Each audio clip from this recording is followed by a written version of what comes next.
आपका नेशनल अड्डा पर स्वागत है। हम आज पॉडकास्ट के लिए एक बहुत इमिनेंट पर्सन से आपको जोड़ रहे हैं, जो कि डिस्ट्रिक्ट सिद्धार्थनगर का एक गर्व कह सकते हैं। और आपका बहुत योगदान रहा है पर्टिकुलर एक सोसाइटी के लिए, और बहुत डेवलप की है आपने। और आपका कॉलेज, डिग्री कॉलेज है, इंटर कॉलेज है, यहाँ इटवा में रन हो रहा है। नेता प्रतिपक्ष श्री माता प्रसाद पांडे जी को आपके साथ जोड़ रहे हैं। बहुत बहुत शुक्रिया सर आपका मेरे साथ जुड़ने के लिए। मेरा इंटरव्यू लेने के लिए आपको बहुत बहुत धन्यवाद। दोस्तों, जैसा कि पता है कि हमारे देश का एक बहुत बड़ा नुकसान हुआ है, जो कि डॉक्टर मनमोहन सिंह, इकोनॉमिस्ट, उनका अभी देहांत हो गया है रात में।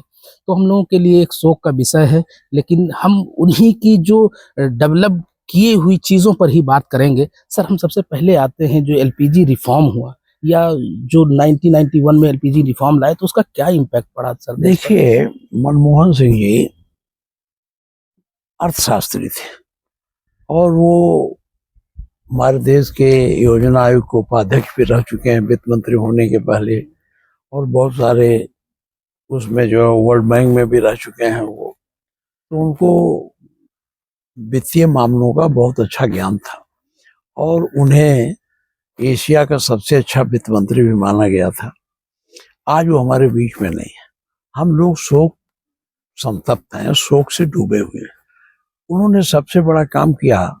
नरसिम्हा राव जी ने जब इन्हें, माननीय प्रधानमंत्री तत्काल नरसिम्हा राव जी ने इन्हें जब वित्त मंत्री बनाया, तो इन्होंने इस देश को ऐसे विधा में या ऐसे रास्ते पे ले जाने की कोशिश है जिससे देश का विकास आज संभव हो सका है। वो था उदारीकरण। उदारीकरण से हमारे देश में रोजगार का सृजन हुआ, विकास की गति बढ़ी, और उसी उदारीकरण के रास्ते पर अटल बिहारी वाजपेयी जी भी चले। आज भी सरकार चल रही है, और उस उदारीकरण के नाते आज भारत दुनिया के उसमें एक अच्छा स्थान रखता है। बिल्कुल सर। जैसे सर, एक पॉइंट यहाँ मुझे समझनी है आपसे कि पहले प्लानिंग कमीशन था सर, अब नीति आयोग आ गया, तो इसमें बेसिक कोई डिफरेंशिएट कर? देखिए, अब ये नीति आयोग में बेसिक उसमें बहुत फर्क है, उसको समझाने का अवसर नहीं है। लेकिन एक चीज बताऊंगा, योजना आयोग में सभी प्रधानमंत्री, मुख्यमंत्री योजना आयोग के अध्यक्ष के सामने मुख्यमंत्री बैठते थे, अपनी अपनी बातें करते थे, वहां से डिसाइड होता था किसको कितने धन की अब विकास की आवश्यकता है। नीति आयोग करता वही है, इसका दूसरा तरीका। सर, हमें एक क्वेश्चन आपका डिस्ट्रिक्ट सिद्धार्थनगर पर लेना चाह रहे हाँ, हैं। पूछो। उस पर ये जानना चाहते हैं कि जिस तरह से सिद्धार्थनगर का एक उस पर डेवलपमेंट हुआ, लेकिन एक पलायन का इशू है सर, लोग यहाँ से बाहर जाते हैं, देखिए, उसका पलायन का कारण यह है रोजगार के अवसर का ना होना। हमारा डेवलपमेंट सड़क के मामले में हो गया और मामले में, लेकिन जो डेवलपमेंट यहाँ आपको दिखाई दे रहा है वो इन्हीं पलायन वालों से हो रहा है। जो लोग पलायन करके गुजरात गए, महाराष्ट्र गए, हैदराबाद में आंध्र प्रदेश गए, उन्हीं सबों ने पैसा कमाया, दुबई गए, सऊदी अरब गए। इन लोगों ने डॉलर रुपए ला करके इस जिले को आगे डेवलप किया। सरकार ने अपने प्रयास से कोई बहुत योजना नहीं। अगर सरकार को करना होता तो यहाँ कोई उद्योग धंधे लगते, जिसमें हमारे यहाँ के लोगों को रोजगार मिलता, उद्योग धंधे थे। ये उद्योग शून्य जिला है। अब ये कर्जा दे दे करके, बैंक से लोन दे करके छोटे छोटे उद्योग लगा रहे हैं, जिसमें 10 आदमी 15 आदमी को रोजगार देने की व्यवस्था जो प्लानिंग है मैंने देखा, लेकिन आज तक किसी भी उसमें निवेश में एक भी आदमी को रोजगार नहीं मिला। सर, जिस तरह से आपने वही इंडस्ट्री की बात की, तो इंडस्ट्री सिद्धार्थनगर में ना होने का मेन कारण क्या है? देखिए, वैसे ये जिला बस्ती से जुड़ा था और मुख्यालय से बहुत दूर था, बॉर्डर का जिला था। तो जब कभी कोई योजना बनती थी तो बस्ती के इर्द गिर्द ही बनती थी। इसीलिए वहाँ देखिए शुगर फैक्ट्री वाटरगंज में लगी, शुगर फैक्ट्री बस्ती में लगी, शुगर फैक्ट्री मुंडेरवा में लगी, वहाँ खलीलाबाद में लगी, खलीलाबाद में शुगर। तो उद्योग धंधे मुख्यालय के इर्द गिर्द ही रहे, ये उपेक्षित रहा। अगर आप per capita income, per capita development आप देखेंगे तो बस्ती जिले का अगर पुराना आप आंकड़ा निकालेंगे तो हम लोगों के तरफ कम हुआ, वहाँ ज्यादा हो। सर, हम लोग जिस तरह से बॉर्डर एरियाज के हैं, और बॉर्डर एरियाज में जो इंटरनेशनल ट्रेड हो सकता है, तो यहाँ अगर इंडस्ट्री लगाते तो डायरेक्टली बेनिफिशियल होता कि जो कॉस्ट होता है ट्रांसपोर्ट का वो कम हो जाता। तो यहाँ का ट्रेड का क्या मामला है सर? ट्रेड देखिए, ये ट्रेड सरकार जैसा चाहती है हम लोग तो कर नहीं सकते। अब यहाँ ट्रेन, सबसे बड़ा ट्रेन में है आवागमन की सुविधा। देखिए गुजरात क्यों डेवलप है, महाराष्ट्र क्यों डेवलप है, इसलिए कि वहाँ से जो भी सामान बनता है विदेशों में जहाज से चला जाता है। हम उसी हिसाब से, हमारे जिले में कोई ऐसी जगह नहीं, हमारे जिले में कहाँ जाएगा। उधर नेपाल है, नेपाल से हमारा कोई ऐसा है नहीं जो नेपाल बड़ा व्यापार कर सके। हमारे अगल बगल के जो जिले हैं वहाँ भी ऐसे है। तो हमारे जो ट्रेड चलने का दो कारण, पहला है कि शांति व्यवस्था हो, तो सिद्धार्थनगर से शांति व्यवस्था कहीं नहीं है, किसी जिले में नहीं है, सबसे अच्छी शांति व्यवस्था है। दूसरी बात है यहाँ आवागमन के साधन नहीं। हम माल पैदा करते हैं, चावल के मिले हैं 2-4, अब वो चावल बनाती हैं, वो जाए कहाँ। पहले कुछ लोग यहाँ से गेहूं नेपाल भेजते थे, बांग्लादेश भेजते थे, भारत सरकार से परमिशन लेकर के, परमिट लेकर, वो भी नहीं हो पा रहा।